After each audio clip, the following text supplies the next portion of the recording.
Thank you for joining us on our podcast today, the Media Temple podcast, The Conversation. And we have a very interesting personality here in the studio. We're privileged to have the Director of Press and Public Affairs, the Executive Governor of Plateau State, in the person of Dr. Yang Bere. And let me also say, he's a colleague. He was chairman, correspondence chapel here in Plateau State because before this job. You're welcome to the program, sir. Thank you very much, sir. My senior colleague, I know we've worked closely. We've learned a lot from you. We're still learning, and we'll continue to learn from your wealth of experience. Thank you for inviting me. Well, I remember Yakubu Tadi, for those who don't know, and well, learning is a continuous process, and I like your humility. But you are on a seat now that also has a huge responsibility relating to the public and also relating to your constituency. How do you see yourself now playing that role? Sometimes you related with some people in the past, but now it is you. I think it's normal and it's a dream of every journalist, for you to be able to occupy a different section that has to do with the media. At a point you are being managed, at a point you are the one managing. And so the experience is worthwhile, and I think it's something that everybody will want to pass through. Definitely there will be challenges, and that also gives me an opportunity to also tolerate my colleagues, understand their point of view, because I have been once there. So once their actions come up in one way or the other, personally I will be able to understand why they did certain things, and we will be able to reach out and reach a compromise on how we can continue, to work on a path that will be win-win for all of us. So I think it's a worthwhile experience, and it gives me an opportunity for us to be able to work cordially and harmoniously. In this task of working with His Excellency, Governor Caleb Mutfwang, who people have said is media friendly, have you had cause to also look at, no, the narrative is not as it ought to be? Well, let me tell you, the truth of the whole matter is that His Excellency Governor Caleb Mutfwang is media friendly. It is only when you get closer and more closer to him that you will know that he valued journalists. I was amazed by some of his submission when I had a personal engagement with him, and he began to call some names in the media industries that I personally doesn't know. He began to call some names in the media industry that he has had a relationship with. And he began to call some editions of newspapers, magazines, particularly the Newswatch magazine, and he told me that right from the inception of Newswatch magazine, he has always been a subscriber of that particular tablet. And so that has also given him a perspective of understanding how journalists operate. I remember during the campaign, we visited a personality, and journalists were asked out, and he stood up and said, no, if you ask these people out of this place, whatever we are discussing here may not be able to get out to the public. So they are very, very, very key in whatever we are doing. This is even when he wasn't a governor. And so this is to tell you the kind of personality he is, how he valued journalists, and how he has related with journalists, and how he's also relating with the journalists. Okay, let's look at the administration itself, because you are his spokesman. You also relate with the public in terms of deliveries and whatever happens within government. Yes. Looking at the covenant with the people, the social contract with the people from 2023, May 2023 till now, it came at a time after the elections. There was an upsurge of violence. After swearing in, there was also these things, and things have been up and down in the security sector. And it's one cry that Plateau people look at it like it's a hopeless case, because you're in the driver's seat. You may understand what is going on, what is being done. But the people out there, you hear complaints, you hear outcries, which are genuine. day in, day out in one community or the other. What are the proactive measures or the steps that have been taken and have been taken to ensure that, yes, this situation is mitigated? Security is not 100% all over the world.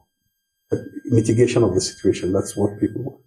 Well, let me say this, that let me appreciate the people of Plateau State for making a bold decision during the 2023 election, even when his leadership quality were not thoroughly put into test. The people trusted him, believing that he is going to do better. And I can say that the governor has not derailed. He has lived up to the expectations. And I want to salute the people of Plateau State for constant support for the governor. And they have also draw the attention of the governor in one way or the other with regards to the issue of security. And the governor is also working in consultation and in consonance with the people of Plateau State to address these issues of security. Security is at the heart of his administration. If you don't have security as expected, there can be never any form of meaningful development that you will ever achieve. And the governor went into a social contract with the people of Plateau State. Very well, it is known that security is one of the promises the governor promised the people of Plateau State, that he was going to do his best to ensure that sanity is restored in Plateau. Now, the governor, what he did was, to get a first-hand information from the security heads on ground, mobilize them, try to energize them, and motivate them in whichever way he can, for him to be able to see how we can go into the field and tackle the security challenges as it were. And now the next thing he did was to visit internet displaced persons, particularly in Riom, where individuals were abandoned for more than 10 years without any form of visitation, without any hope. But he went there, he provided hope for the people, and he reassured them that this government is going to stand by them, stand by the people of Plateau State. Even before he saw in, there were a lot of sporadic attacks, particularly in his own local government, Bokos local government, Barikinladi local government area where the deputy governor hails from. And so what he did was to ensure that he moved out of his comfort zone, moved to Abuja, and consult with people that matters in respect to the control of security. You know it very well that the state government does not have absolute right over security control within the state. And so he had to move out, consult with the President of the Federal Republic of Nigeria, which we are very, very much grateful for his listening ears and his assistance towards handling security situations in Plateau State. He visited all the security chiefs in Abuja and make sure he tell them the true story. In fact, people didn't know the true story of what was going on in Plateau State. It's no longer header farmers clashes that it was that people have always given that narrative. The narrative is not so, because people are sleeping in their homes and some people invaded their homes, killed them. That is genocide. And we were able to see the presence of security personnel on ground, virtually in every flashpoint in Plateau State during that period. Let me ask, how much hope can we draw from his engagements with the president and the security chiefs? Yes, as we speak, the governor is always and on daily basis, once there are issues of security in Plateau State, the governor always briefs the President of the Federal Republic of Nigeria. And I believe also that it is his own desire to ensure that these issues of killings come to an end. The governor moved on to ensure that he deployed technology, to ensure that we can do some level of security surveillance across the borders of Plateau State. And we now have a warehouse here in Plateau State that is housing a lot of security, ICT, security gadgets that we are able to map out, be able to trace people who carry out some of these attacks, and in one way or the other. But I wouldn't say it is perfect as we speak now. We are working on how that can be improved, and we are believing and trusting God that that gesture was also in collaboration with the federal security apparatus. The president also approved that. We are working together, and we are feeding the president with what is going on. He is also doing his best as the commander-in-chief of the Armed Forces of Nigeria, directing the relevant security architecture, to take decisive action in terms of handling the situations here in Plateau State. So let's keep hope alive. Let's continue to work together. Let's continue to give out information that is required for us to be able to handle some of these things. But then, like someone said, security is a collective effort. We must also put in our effort as community leaders. We must organize ourselves, try to preserve our community from any form of invasion, and then form vigilante groups where there are shortcomings. They can reach out and see how some of those things can be strengthening. The governor also revamped the Operation Rainbow that was abandoned for some years, and then the process is still ongoing. We are trying to see how we can perfect the system, but recruitment we are done across local government areas, and we know that they are doing their best. What about some other things, looking at the larger population of most societies is the youth and women. And there was so much promise. Engagement of youth. Sometimes the conflict, you find that youth are involved because of joblessness. What are those things that have been done or have been done to engage youth and to take them off the streets and to make them more productive? Yes, from the point of view of engaging the youth, the governor has made tremendous effort on how you can cope the youth, channel their energies towards a productive venture. Looking at his appointment in government, the first thing is all about mentorship. You see, they say the youth are the leaders of tomorrow, but we have to start from today. The youth must be made leaders of today. You mentor them, let them serve as a bridge between the old and the youth, and then as they are transiting, you are bringing up new crops of leaders. And that's what the governor of Plateau State is trying to achieve. And that is why if you look at his administration, you realize there are a chunk of youth that were injected into the administration for them to be able to learn leadership so that as we proceed, they can continue from that point of view. Now, looking at the youth population as it is, we know that they contribute a huge number, particularly the youth and women. They contribute a huge number of the voters' strength that we have in Plateau State and in Nigeria as a whole. So the governor has also taken drastic measures in terms of trying to see how he can engage the youth through their through different skills. You know, like the issue of back farm. The governor deliberately dedicated the back farm for the youth of Plateau State so that they can also go in there looking at the agriculture being one of the economic drivers of this particular administration. The youth are there cultivating their farms and they are putting in their energy. I believe that at the end, about 1,000 youths have been engaged in back farm alone. By the special grace of God, when we get to the harvest season of this particular year, I know that a lot of millionaires are going to be made from back farms. I can assure you that out of the 1,000 youths that we have, over 1,000 youths that we have working in back farm, a lot of them will become millionaires at the end of the farming season, this farming season. Is there a value chain created so that the marketing will not be a problem? Yes, the governor has also made effort to ensure that not only the youth from back farm, but the entire farmers in Plateau State, where he created a commodity marketing agency. This commodity marketing agency is being empowered so that there can be some level of intervention when you harvest your crops from the farm. This agency is positioned so that it can be able to, get all these farming produce. Why are we doing that? The agency will buy this farm produce from the farmers, and particularly even people from the back farms. And the reason why we are also having that agency is that we have also secured the mandate of the African Development Bank to establish agro-processing zones. This is a value change industries that are going to be created here on the plateau. And for you to be able to have this, you must be able to have the raw materials.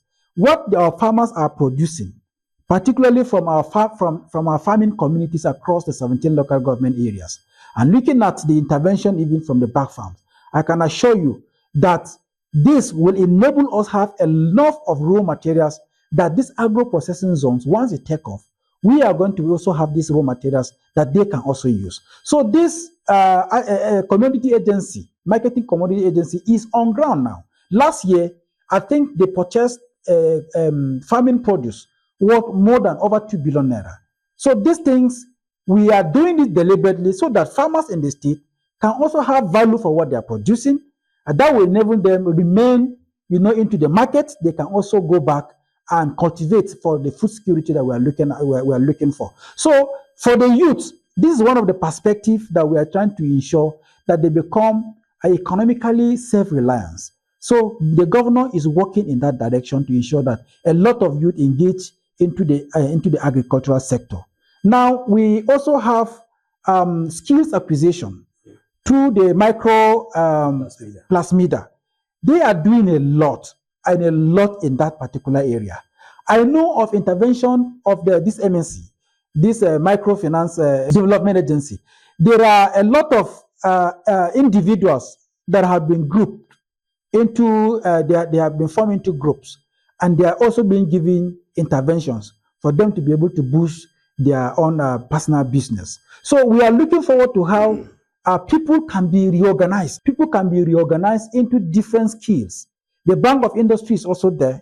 I know the government is also working with the Bank of Industry so that we can obtain some facilities from them that we will be able to help our young youths who are coming up in different businesses. Those who are doing mechanic, those who are doing a saloon business, those who are doing different skills. The governor is working with Bank of Industry as we speak now that this intervention will come. And I believe this to the issue of tourism. Plateau State, it's home of peace and tourism. And you look at tourism, what are those things that are being done to harness and harvest? Because in times past, people tell you about Plateau of before, and people want to. Are there deliberate steps? Are people coming bouncing back to Plateau? You see, I heard the governor talk about the hotel railroad occupation in Plateau is very, very high. You see, it appears when this government came on board, it was trying to lay foundation in virtually every sector of the economy. There's no doubt that Plateau is the home of peace and tourism. We know that we missed it somewhere as we proceed. But this government has come to rebuild, reclaim, and rebuild Plateau State. Now, looking at the tourism sector, what do we have? Well, before the coming of this government on board, where can we boast that this is our strength in terms of tourism? Virtually nothing. The Plateau Hotel that we have, a famous Plateau Hotel, is no longer there. The Hill Station Hotel is no longer there. The private individuals have taken over the entire estate. But then, we need to create a conducive atmosphere for them to strive. Because you can't just leave everything in the hands of government. What the government is doing as we speak now, the government is trying to rebuild, set a very solid foundation for the tourism industry. Now, when you go to the Just Wildlife Park, before now, you will know that the wildlife park had gone. There was virtually nothing in the wildlife park. The structures were dilapidated. There is nothing that you can point at and refer that place as wildlife park. But when you go there today, one thing that the governor did was to secure a fence of the wildlife park, secure even the land, people from being encroaching into the land. That fence has helped in securing that place. Now, when you go inside the wildlife park today, you will realize that there are new buildings that are coming up. There are a lot of interventions in the old buildings, so that we can also have a place. What of the animals? Because I remember the animals. We have new animals that are on ground. The time I took my children to the wildlife, and they said, "Look, the ones they see in their textbooks were better." Now, let me tell you something. Please kindly find time. Today is Friday. Yes. Can you find time tomorrow, Saturday? Go around with your children back to the wildlife park, and you will be able to testify by yourself. I know that there are new animals that have been injected into the wildlife park. There are a lot of reorganization. Even the feeding of the animals is something very, very key. If you don't feed these animals, they will die. And that was the experience in the past. But the government has rejigged all this, put everything into a perspective for these animals that have been deployed back into the wildlife park, so that they can also be fed very well. When you go there today, I can't be able to tell you the number of animals that we have also bring in since the coming of this government. But when you get there, I believe that we'll still have this fora. this forum going forward, you'll be able to testify the kind of intervention that the governor has done. Something happened in December. Was it deliberate? Because December became like a beehive of activities for, how much did it impact on tourism, apart from the carols and Christmas and other tourism activities related, though they were Christmas, but related to the activities. I know Lagos had Deity December, but we also had activities having prominent Nigerians come in to celebrate with Plateau State. Now, that's what I'm trying to tell you is part of the building of the tourism sector. Tourism is divided into, there are religious tourism, there are so many aspects of tourism. The governor is looking at what can actually attract people down into Plateau State. When you, in 2023, before this government came on board, there was no airline down to Plateau State. You can't travel by air to Plateau. But when this government came on board, what we did firstly is to ensure that we restore air traveling down to Plateau State. And that is done. That is very, very effective. We have airlines flying, value jet flying from Plateau, from Lagos to Jos, from Jos to Abuja, Abuja to Jos, Abuja to Jos to Lagos. Virtually on daily basis. We have airpeace also. And virtually every day you'll be able to find one airline flying to Jos out of Jos. So this is one of the area of creating this tourism. The governor talked about the room occupation in Plateau State. It is because of people can fly into Plateau and go out the time they want. And that's why we are having this room occupation. That is boosting tourism as we speak. So the activities in December that we had last year, it was a deliberate effort. Why are we doing that? There are so many things we want to achieve with that.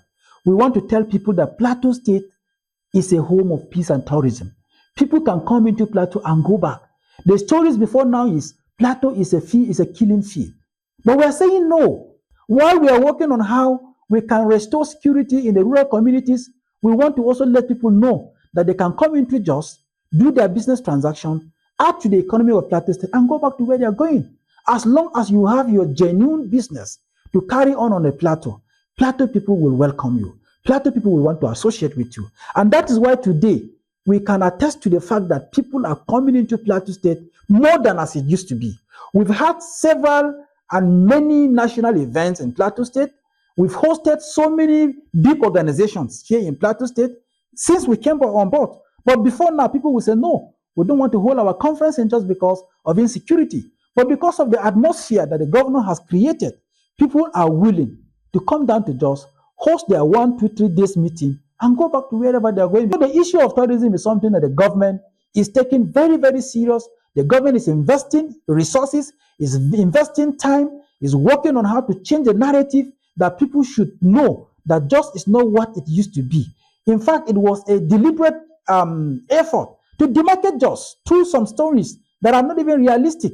And we can also see some of those things coming up these days, that you could see a video from somewhere and somebody will tag it as if it looks as if it is coming from Jos. It is not. So we are working on how we can sanitize ourselves, working in synergy with people within and outside Plateau State to create the conducive atmosphere for our tourism to strive, our economy to strive, our people to live in peace, and our people to carry out their businesses without any form of intimidation. And then we have to tie this with the environment and the Just Master Plan. To what extent is this being implemented? And when people talk about the Just Master Plan, some people just think about, yes, it's just Bukura and Jos.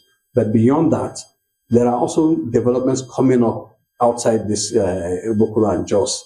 And what has been done deliberately to also ensure that there's compliance, because we may have an urban slum in the future as we go on now. I pass through and I see things happening. Kudos to our father, the former governor of Plateau State, Senator Jonah David Jank, for the massive rural intervention he did, road infrastructure that he created across the Jos Bukuru metropolis. We know the greater Jos Master Plan. When we talk of it, we are talking about Jos South, we're talking about Jos North, we're talking about Jos East, we're talking about Barkiladi, we're talking about Riom, we're talking about 6 Bassa local government area. These are the local government areas that fall within the ambit of the greater Jos Master Plan. As we speak today, the governor has inaugurated a committee to make sure that this Just Master Plan is upgraded. There are a lot of buildings that are coming up in areas that fall within the Just Master Plan that are not well organized.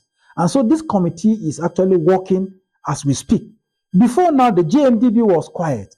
The JMDB was virtually losing its mandate of ensuring that the Just City, Bukuru Metropolis, is living up to the expectation. But when the government came on board, like I told you, the governor is trying to lay a solid foundation virtually in every sector of the economy. Now the JMDB was empowered. Who knows that there was JMDB before now? We tried to see how we can sanitize the city of Jos. When you look at the city of Jos, if the city of Jos is not well demarcated, flood will come in. We've always suffered floods.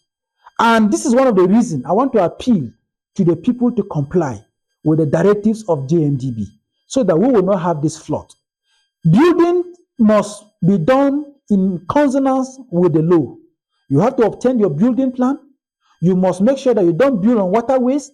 There are areas that you are not supposed to build.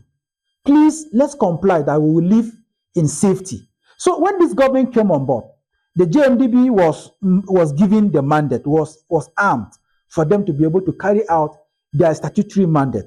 And that is why you could see that the city center was reorganized. Market was not done the way it's supposed to be. If you go to Bukuru now, go to Kujia Market today, you'll be able to pass freely. You see the place look like a place that you can even be there and do your business.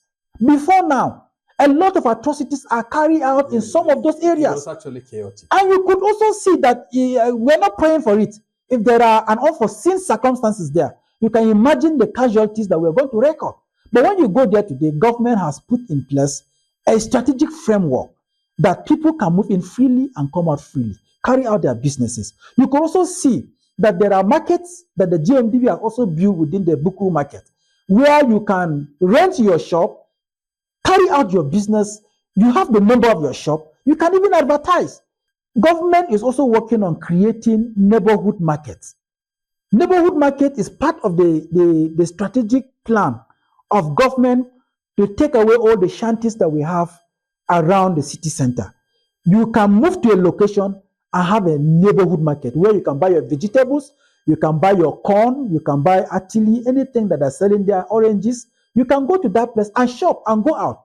Not that people will be found in different locations haphazardly, littering the entire state. And that also has to do with environmental safety, where people throw bins anywhere and anyhow. The drainages are blocked. Nobody is taking care of them. Okay, give us an insight into, I'm going to tie road network and transportation. I do know that the metro buses are there, the train services are there. On the level, from your office, I mean, you also get the feedback. What is the feedback like about what is being done and on the people and the number of roads so far down? Now, when you're talking about transportation, road infrastructure, and tourism, these things goes hand in hand, or we can call it the urban renewal agenda of this government. They go hand in hand. When the government came on board, what the government tried to do was to sanitize the city center, make the place look neat, make the roads accessible, create the conducive atmosphere for people to carry out their businesses. And while that is being done, we are also witnessing massive road construction and rehabilitation across Jos Bukuru Metropolis before now. And the essence was to pave way for a smooth transportation system. And it was because the government was able to put some road infrastructure in certain areas within the city center. And those road infrastructure were made possible because the GMDB were able to do their own job by clearing people along this axis. So the road transportation, the transportation sector cannot be well articulated, well successful without having a durable road infrastructure. The road infrastructure can also not be too successful without having this the urban rural program that the governor also came on board. So they intertwine like that. So when we have a good road, we now have a good transportation system. And that is why you can see these buses. They are applying the routes that they are supposed to be. And because the government was able to make sure that this route we are also giving adequate attention, the clearing, the rehabilitation, and all whatnot. The government was able to put these things in place, and that is why we are having a smooth urban transportation system, the metro buses that we have today.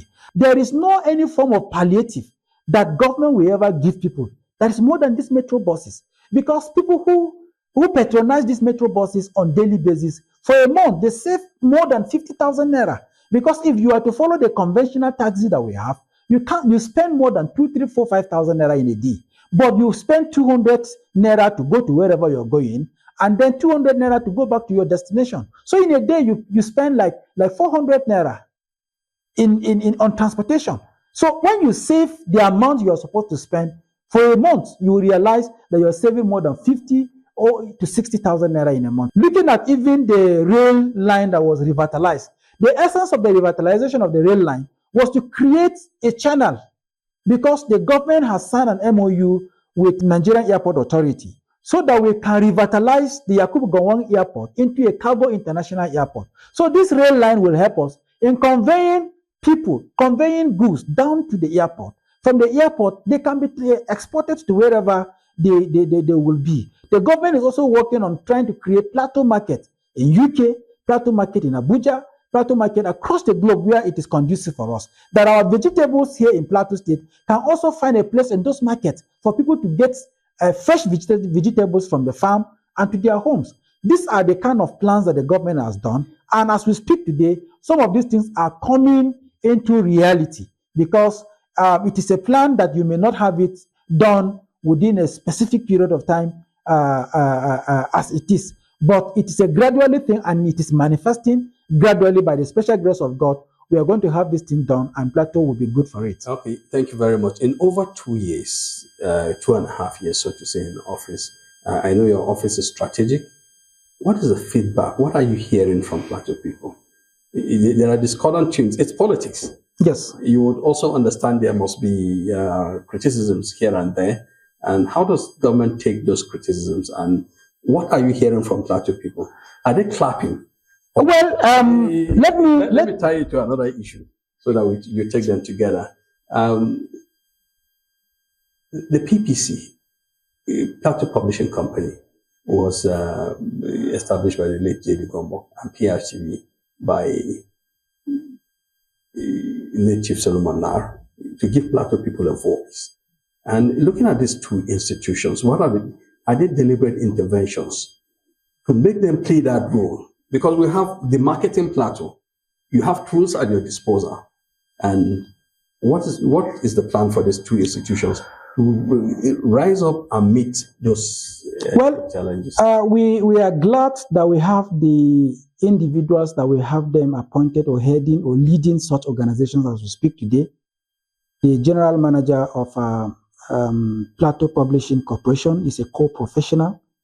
He's a man who knows his onions, and he's doing his best to revamp that place. Before his arrival, I know that PPC was going down.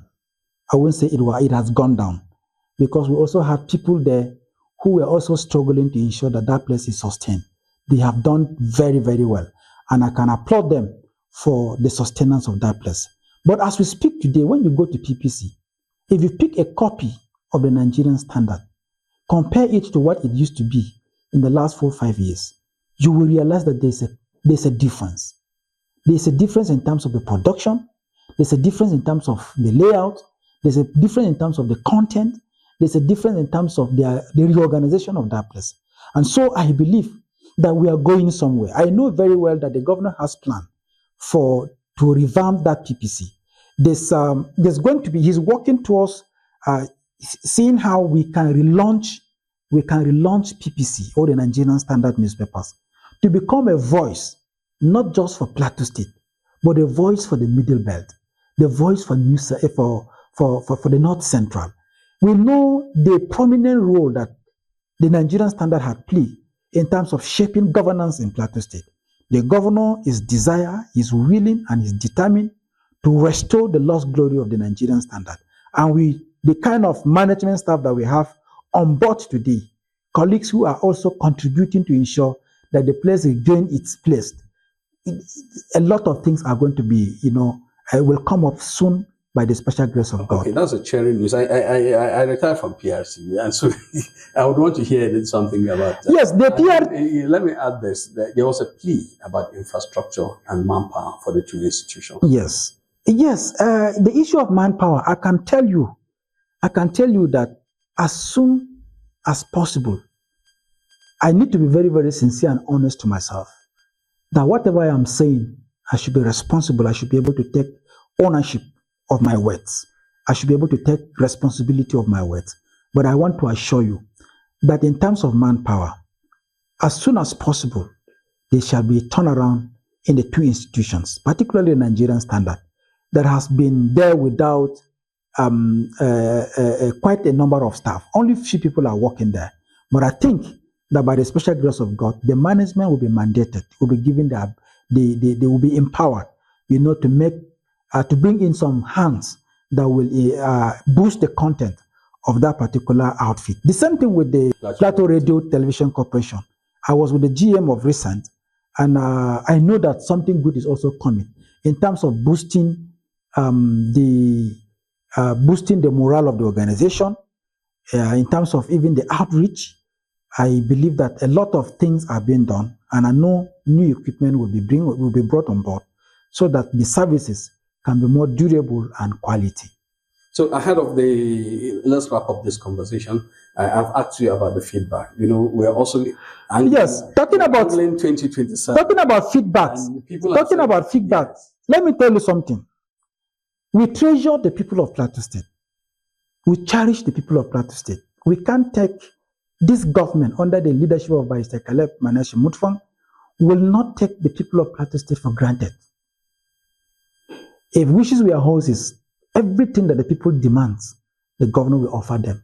Because he is in government today, because of the people. And so it's a gradual thing.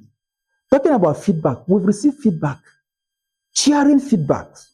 There are communities that are soliciting for a courtesy call with the governor just to come and tell him, thank you, Mr. Governor, for this road, for this clinic, for the water in these areas. Some communities have been given the opportunity, to say it, and we've seen it. That is a feedback that is encouraging. There are communities that were asking for a road construction for years, but they couldn't get it. Under this administration, they didn't ask for it. The governor saw the need for those roads, and today the roads were constructed. These people are very, very happy. We are receiving feedback in terms of areas that need to. Let me tell you something. When this government came on board newly, there is this, what do we call it? Is it Dacho Road along Air Force here? Okay. Mama Yabo Road that was commissioned recently by the governor. When we came on board, an elderly person from that community called me, and he said that's where he lived, that he wanted to see me. And deliberately he allowed me to drive through that road. I know the road very well. I know it. I know how dilapidated the road was. So he said, my son, I have called you to come through this road, that you may see how the road looks like. Because I know if I call you on phone and talk to you, you may not be able to understand the magnitude of what this road looks like. Now that you have come, I think the message is passed. Kindly go help us. Talk to the governor to help us. Let's see how this road can be constructed. When I meet the governor, and I said, sir, this is the plea from this community. He said he has already, before even we came, he said he had already given an approval for the road to be done. As we speak today, that road is commissioned. And the people are happy. The people are happy. Looking at the road in Gentadam, the same thing, people call and say, look, this is where it is, this is how it is. As we speak, the work is ongoing in those roads. So the roads are scattered across the communities within the state. There are rural roads that the governor has deliberately given an approval for the roads to be constructed. There are communities that may not even be aware, as we speak today, that their roads have been captured and is going to be constructed. But approval has been given. It's just to mobilize people to site. And very soon, as the rainy season fades out, people will go back, contractors will go back to site, and road will be continued. We may not be able to meet all the expectations, but I believe that the previous government had done what the governor is doing. The number of roads that will be calling for attention today would have been minimal, but we will put in the best we can. And I want to assure the people of Plateau State that the governor his desire is to ensure that every community gets some level of intervention. And we want to assure them that intervention will certainly come. But I'm also sure that you got some concerns. What are those concerns, and how do you think His Excellency? There are concerns. There are concerns, and they are obvious. People are talking about water within the city center. People are talking about they need this. There are communities today that are still calling for road construction. And the governor is working to ensure that those roads are also given attention. These are concerns from the people. And the governor takes those concerns with high level of respect, because he knows that they're not telling lies, it's true. And so, government is working based on the available resources that it is in its disposal. And I can assure you that these roads may not be constructed in one day. They are constructed in phases. If we have not reached your community, kindly be patient with us. We will certainly come by the special grace of God. So many programs are on board that communities are going to be reached in one way or the other. And so let's keep faith together. Let's work together. Let's support the government, and he will deliver. Thank you very much. Keeping faith is the most important thing, and keeping hope alive. Yes. And we shall bring you again to also talk about other things. The time is so limited. I didn't know that this much has been done, but I'm quite enlightened by this conversation. Thank you very much. I hope the public will also be interested in following and getting information from the appropriate sources so that you are well informed. We want to thank Dr. Gyang, the Director of Press and Public Affairs to His Excellency, the Executive Governor of Plateau State, for granting us the audience to be here on our platform, the conversation from Media Temple Global. Thank you once more. Thank you very much for having me, and I wish you the best. Thank you.